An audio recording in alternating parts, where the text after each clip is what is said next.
안녕하세요, 마작가입니다. 자, 오늘은 출입국 신고서 작성하는 법을 알려드릴 텐데요. 물론 나라마다 도착하는 카드가 다 다르기 때문에 작성하는 내용이 조금씩 다를 수 있지만 공통적으로 들어가는 단어들이 있어요. 그래서 오늘은 공통적으로 들어가는 단어들 알려드리고 그리고 편하게 쓸 수 있는 방법을 알려드릴 거예요.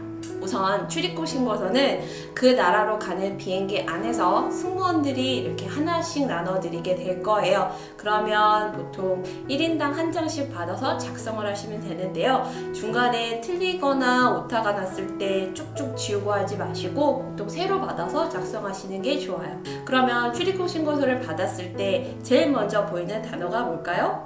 디파처 카드, arrival 카드예요. 디파처는 출발하다, arrival은 도착하다라고 해서 보통 출입국 신고서는 왼쪽, 오른쪽에 디파처, arrival 아니면 앞면에 디파처, 뒤쪽에 arrival 이렇게 써 있는 경우가 많아요. 그래서 양면이나 앞뒷면을 다 같이 작성을 하셔야 돼요. 첫 번째 나오는 단어는 뭘까요? 이름을 적는 난이 나올 텐데요. 우선 제 이름이 마연희라고 한다면 영어로 표현할 때는 연희마입니다. 그 빈칸을 봤을 때 family name, last name, surname 이라고 되어 있는 칸에는 성을 쓰시면 돼요. 네.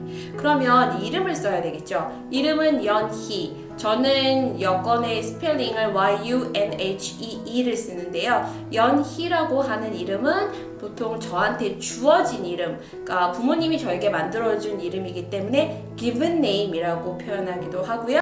다시 한번 정리하면 성은 family name, surname, 그 다음에 last name 이라고 그 칸에 쓰시면 되고요.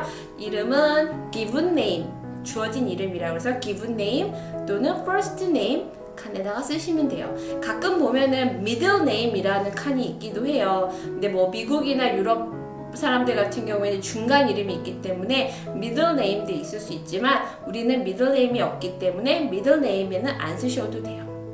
자, 그리고 두 번째 성별을 쓰는 칸이 있는데요. 되게 재밌는 일화가 있었어요. 성별을 쓸 때 어떤 칸에는 gender라고 써있는 칸이 있어요. 근데 어떤 칸에 가끔 sex, sex라고 써있는 칸이 있어요. 그러면 혹시 뭐 그 밑에 빈칸에 ox라고 쓰시면 안 되고요. 거기에 성별을 쓰시는데요. 남자 같은 경우에는 male, M-A-L-E, 여자 같은 경우에는 female이라고 해서 F-E-M-A-L-E를 써요. 그래서 우리가 여권을 봤을 때 성별란에 보면은 남자는 M, 여자는 woman 이라서 W가 아니고 F라고 써있는 경우가 있습니다. 그렇게 써 있고요. 그래서 출입국 신고에도 성별을 쓸 때는 man, woman이 아니라 절대 아니고 male, female의 약자에서 M하고 F를 적으시면 돼요. 그리고 그 다음 칸에는 이름을 썼고 성별을 썼으니까 생년월일을 적어야 돼요. 예를 들어서 2010년 6월 5일이라 그러면 우리는 큰 날짜부터 밑으로 내려가죠. 10년, 그 다음에 6월 5일. 하지만 영어식으로 표현을 할 때는 이렇게 되는 거예요. 5일, 6월, 2010년. 그래서 작은 순서에서 큰 순서로 넘어가고요. 만약에 간혹 헷갈릴 경우에는 옆에 칸에 보면 DD, MM, YYYY라고 써있는 경우가 있어요. 그게 date, month, year이거든요. 그러니까 그 순서에 맞춰서 적으시면 돼요. 그 다음에 들어가는 칸은 passport number가 있어서 여권 상단에 보시면은 M이나 PS나 이렇게 시작하는 그 여권 번호가 있어요. 참고로 여기서 M은 요즘에 이제 전자여권이 나온 다음부터는 여권 번호가 다 M으로 시작을 하고요. 예전에 단수여권이라든지 아니면은 예전에 발급했던 여권은 S나 P로 시작하는 경우가 많아요. 보통 M하고 7자리나 8자리의 여권 번호를 기입을 하시면 돼요. 사실 여권 번호가 제일 중요한 부분이기 때문에 여권 번호는 꼭 틀리지 않게 기입을 하셔야 돼요. 그 다음 nationality를 적는 난이 있어요. nationality는 국적을 말하는 건데요. 보통 우리나라 사람들은 Korean 아니고요. Korea라고 쓰시면 돼요. K-O-R-E-A. 원래 공식적인 명칭은 Republic of Korea인데 보통 그냥 줄여서 코리아라고 적으셔도 돼요. 간혹 South Korea라고 적으시는 분들도 있는데 보통 그냥 Korea 아니면 Republic of Korea 이렇게 적으시면 돼요. 네. 그 다음 flight number라고 해서 본인이 이제 타고 온 아니면 출발할 때 타고 갈 항공 편명을 적는 란이 있어요. flight number 앞에 이제 비행기 티켓에 보면은 타고 오는 또는 출발할 때 타고 갈 영문 2자리, 숫자 3자리에서 4자리가 있어요. 보통 앞에 2자리를 항공사 코드라고 보통 얘기를 하고요. KE는 대한항공, OZ는 아시아나, TW는 티웨이, 7C는 제주항공 등등 항공사 코드 2개가 있고 뒤에 3자리나 4자리는 그 타고 온 항공 편수입니다. 그리고 가장 어려워하시는 부분이 직업란이에요. occupation이라고 하는 란이 있는데 직업란에는 뭐라고 써야 되나 이 부분에서 아마 가장 펜이 멈춰있는 시간이 많을 거예요. 첫 번째, 일반적으로 회사원이 많잖아요. 우리는 회사원이라고 할 때는 office worker이라고 보통 표현을 해요. office worker라고 하고 뭐 사업을 하는 분들은 businessman. 자, 그러면 엄마는 어떻게 얘기를 하나요? 라고 하면 housewife라고 적으시면 돼요. 네. 그래서 housewife 아니면 학생인 경우에 student 아니면은 이제 회사원은 office worker 그 다음에 사업하는 분들은 businessman이라고 적으시면 돼요. 네. 그리고 이제 간혹 출입국 신고서에는 없는 적이 있지만 뒷면이나 아니 부가적인 페이지에 있는 내용이 있는데요. Purpose of your visit. 방문 목적이 무엇이냐라고 쓰거나 아니면 체크하는 칸이 있어요.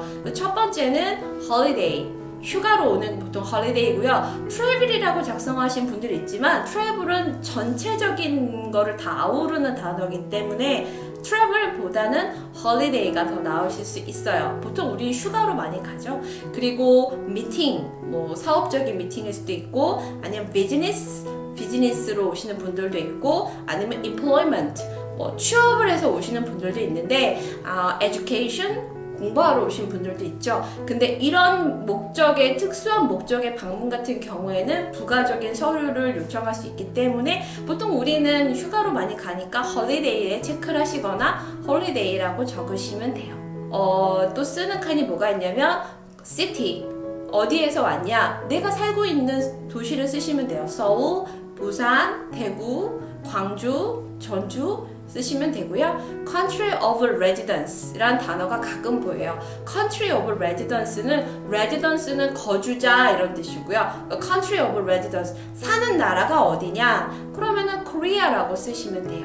이제 주소, address in 어디. 머무는 곳에 주소를 써라라고 하는데 보통 풀네임 주소를 다 쓰지는 않아요. 어떻게 쓰냐면 내가 머물 호텔 이름을 보통 쓰시면 되세요. 예를 들어서 나는 메리엇 호텔에서 머문다. 그러면 M-A-R-R-I-O-T-T 메리엇 스코밋 또는 메리엇 방콕 아니면 메리엇 호놀룰루 이렇게 호텔 이름을 쓰시면 되고요. 그리고 만약에 나는 호텔을 2군데로 옮긴다라고 할 경우에는 첫 번째 머무는 호텔 주소 이름을 쓰시면 돼요. 그리고 텔레폰 넘버하고 이메일 어드레스는 칸이 있어요. 근데 텔레폰 넘버 같은 경우에는 내가 한국에서 쓰는 핸드폰 번호를 쓰시면 되는데 보통 외국에서 한국으로 전화를 할 때는 우리나라 국가 코드 번호를 넣잖아요. 그래서 쓸 때는 친절하게 82 라고 쓰시고 그 다음에 핸드폰 번호를 쓰시면 돼요. 이메일 어드레스는 뭐 있으신 거 쓰시면 되고요. 그런데 여기서 가끔 어려운 단어들이 한 가지씩 나오는 경우가 있어요. 첫 번째, type of flight. type of flight. 네가 타고 온 비행기의 타입이 뭐냐? 나는 대한항공 타고 왔는데 그걸 물어보는 건 아니고요. 보통 질문의 답은 schedule 또는 charter라는 단어가 있어요. 스케줄은 전기편을 얘기하는 거고요. 그 정기적으로 뜨는 스케줄, charter라는 건 뭐냐면 전세기편을 말하는 거예요. 예를 들어서 푸켓에 가는 비행기가 한시적으로 뜨는 전세기가 있다 그러면 전세기에 체크를 하시면 되고요. 아니면 나는 뭐 평소에 뜨는 대한항공 스케줄이다 라고 하면은 그 스케줄을 표시를 하시면 돼요. 난 모르겠다. 전세기인지 뭐 스케줄인지 모르겠다. 그럼 보통 그냥 스케줄에 표시를 하시면 돼요. 그리고 accommodation이라고 내가 머무는 숙박 시설의 타입을 물어보는 경우도 있어요. accommodation은 호텔, 그 다음에 호스텔, 어떤 뭐 친구 집 모든 숙박시설을 아우르는 단어고요. 그 안에 호텔, 리조트 아니면은 뭐 others 다른 것들도 있고 apartment 이런 단어들이 있어요. 그래서 보통은 호텔이나 리조트에서 머무실 경우에는 호텔에 체크를 하시면 돼요. 자, 마지막으로 어려운 단어가 있어요. 어떤 경우냐면 port of embarkation 이라는 단어가 있어요.